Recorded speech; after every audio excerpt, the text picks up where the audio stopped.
आज के इस लेक्चर में हम लोग फर्स्ट प्रिंसिपल ऑफ कैलकुलस से x to the power n का डेरिवेटिव डिफरेंशिएशन निकालेंगे। तो पिछला जो लेक्चर था उसमें हम लोगों ने सीखा था कि फर्स्ट प्रिंसिपल ऑफ कैलकुलस क्या है और उसका एक एग्जाम्पल भी डिस्कस किया था कि एक्स स्क्वायर का फर्स्ट प्रिंसिपल से डेरिवेटिव कैसे निकालते हैं। तो इस सीरीज में वीडियो लेक्चर की जो भी ये सीरीज है मैथमेटिक्स की, तो पहले में जितने बेसिक फंक्शंस हैं, x to the power n function, sine function, cos function, tan function, cot function, sec function, cosec function, inverse trigonometric function, exponential function, logarithmic functions, इन सब की डेरिवेटिव निकालेंगे पहले फर्स्ट प्रिंसिपल से, क्योंकि वो सबसे जरूरी पार्ट है। क्योंकि बाकी जो फंक्शंस बनते वो इनके कॉम्बिनेशन से बनते या कॉम्पोजिट फंक्शंस बनते हैं। तो बेसिक फंक्शंस के अगर हमें डेरिवेटिव्स पता होंगे तभी हम आगे के फंक्शंस के साथ डील कर पाएंगे। तो आज के लेक्चर में हम लोग polynomial x to the power n का फर्स्ट प्रिंसिपल ऑफ कैलकुलस से डेरिवेटिव निकालेंगे। First principle of calculus use करने के अपने फायदे भी हैं कि हमें डिफरेंशिएशन समझ में भी आता है और उस प्रोसेस में बहुत सारी चीजें और आती हैं। कहीं कोई एक्सपेंशन आ रहा है, कहीं ट्रिग्नोमेट्री का कोई फॉर्मूला आ रहा है, तो मैथमेटिक्स के वो बेसिक पार्ट जो हर जगह यूज होते हैं जाकर के किसी भी स्ट्रीम में, केमिस्ट्री में, फिजिक्स में, तो वो हमारे क्लियर होने लगते हैं, रिवाइज भी हो जाते हैं, उनका यूज करना भी हमें आ जाता है। तो मेरा सजेशन है कि जितने भी बेसिक फंक्शंस हैं उन फंक्शंस को समझना, उन फंक्शंस के फर्स्ट प्रिंसिपल से डेरिवेटिव निकालना मैथमेटिक्स के लिए और सब्जेक्ट्स के लिए बहुत जरूरी है। तो चलो आते देखते हैं कि x to the power n का derivative first principle of calculus से कैसे कैलकुलेट करते हैं। तो हम लोगों के पास एक फंक्शन है y is equal to f x and this is equal to x to the power n, जहां पर x वेरिएबल और n कोई नंबर है, n कांस्टेंट है। यही उल्टा कर दें कि नीचे कांस्टेंट कर दें, ऊपर x लगा दें, तो वो बन जाते हैं एक्सपोनेंशियल फंक्शन, जैसे 2 to the power x, n to the power x। तो इसका डेरिवेटिव हमें निकालना है फर्स्ट प्रिंसिपल ऑफ कैलकुलस। तो पहले देखते हैं कि फर्स्ट प्रिंसिपल ऑफ डिफरेंशिएशन है क्या। तो फर्स्ट प्रिंसिपल से हम लोग निकालते हैं डेरिवेटिव dy अपॉन dx, और उसका जो फॉर्मूला है वो limit s tending towards 0 f of x plus h minus f of x upon h। fx अगर x to the power n है तो f1 कितना होगा, 1 to the power n, f2 कितना होगा, 2 टू द पावर n। तो f of x plus h कितना होगा, x plus h to the power n। तो यहां पर वैल्यू पुट कर देते हैं, limit s tending towards 0 x plus h to the power n minus fx, और fx इटसेल्फ कितना था, x to the power n upon h। h की लिमिट किसको जा रही, 0 को। तो h की लिमिट 0 को जा रही, अगर हम लोग 0 पुट कर दें तो ऊपर आ जाएगा x to the power n minus x to the power n, numerator हो गया 0, और नीचे भी s लिखा है तो वहां भी 0 पुट कर देंगे, तो this become 0 by 0 and 0 by 0 is undefined. तो हमें कुछ ऐसा करना है कि हमें 0 बाई 0 फॉर्म ना मिले, कोई एक डेफिनेट वैल्यू मिले, एक डिफाइंड फॉर्म मिले। तो उसके लिए हम लोग कुछ ट्रिक निकालते हैं। वो ट्रिक्स क्या है वो समझते जाना। लिमिट s टेंडिंग टूवर्ड्स 0, इससे x बाहर निकाल लेते, तो बाहर निकलेगा x to the power n और अंदर बचेगा 1 plus h upon x to the power n और minus x to the power n upon h।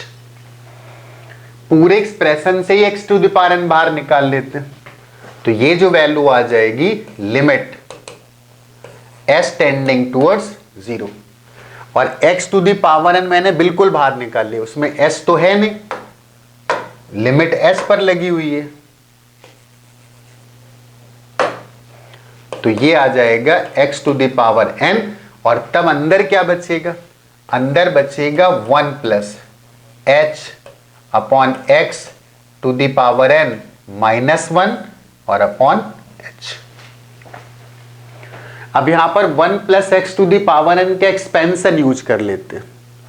तो मैंने बोला कुछ बहुत सारी चीजें आती रहती हैं बीच में जो बहुत इंपॉर्टेंट होती है, जैसे यहां पर एक्सपेंशन आ गया तो वो एक्सपेंशन मैं यहां पर लिख देता हूं। 1 plus x to the power n का जो एक्सपेंशन आता है वो 1 plus n x upon 1 factorial plus n minus 1 x square upon 2 factorial plus and so on. तो हम लोग फिर इसका एक्सपेंशन भी लिख सकते हैं, जो ये टर्म लिखा हुआ है, तो इसका एक्सपेंशन लिखते हैं 1 plus h upon x to the power n. तो 1 प्लस एन, और यहां पर x की जगह h अपॉन एक्स है, तो h अपॉन एक्स और अपॉन 1 फैक्टोरियल, और 1 फैक्टोरियल होता है 1 प्लस n माइनस 1, इसका स्क्वायर करेंगे तो h square upon x square और एक 2 फैक्टोरियल आएगा। आगे जो आएगा वो और बड़ी पावर्स आएंगी, h cube upon x cube. तो ये तो 1 plus h upon x to the power n का एक्सपेंशन हो गया। अगर इस दोनों साइड पर एक 1 सब्सट्रैक्ट कर दें, -1, तो यहां भी -1 कर देते हैं, तो ये वाला 1 और ये वाला 1 कैंसिल हो गया, तो हमें इसकी पूरी वैल्यू मिल गई। और फिर हमें इसको h से डिवाइड करना था, तो इसको h से डिवाइड कर देते हैं, तो एक h यहां से कैंसिल होगा, एक सब जगह से कैंसिल होगा, तो यहां पर बचेगा n अपॉन एक्स और आगे बचेगा n minus 1 h upon x square into 2 factorial. तो आगे क्या बचेगा, h क्यूब बचेगा, h टू द पावर 4 बचेंगे, तो आगे जो टर्म्स आ रहे होंगे उनमें सब जगह h आ रहा होगा। तो हमारे पास इसका जो रिजल्ट आ गया, x to the power n limit of s tending towards 0 n upon x plus n minus 1 h upon x square into 2 factorial and so on.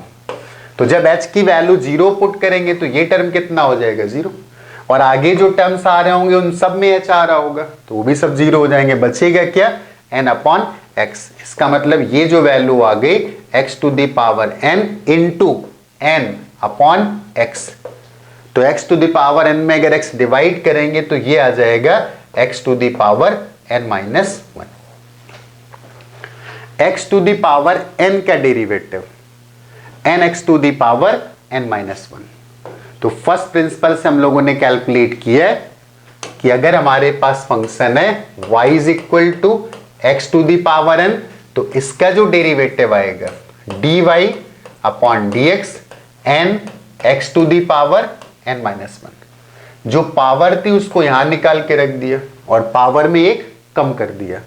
तो जैसे हम लोग कुछ एग्जाम्पल लेते हैं, मैं बोलता है x टू दी पावर 10, इसका डेरिवेटिव बताओ, तो dy upon dx is equal to 10 x to the power 10 minus 1 and this is 10x to the power 9।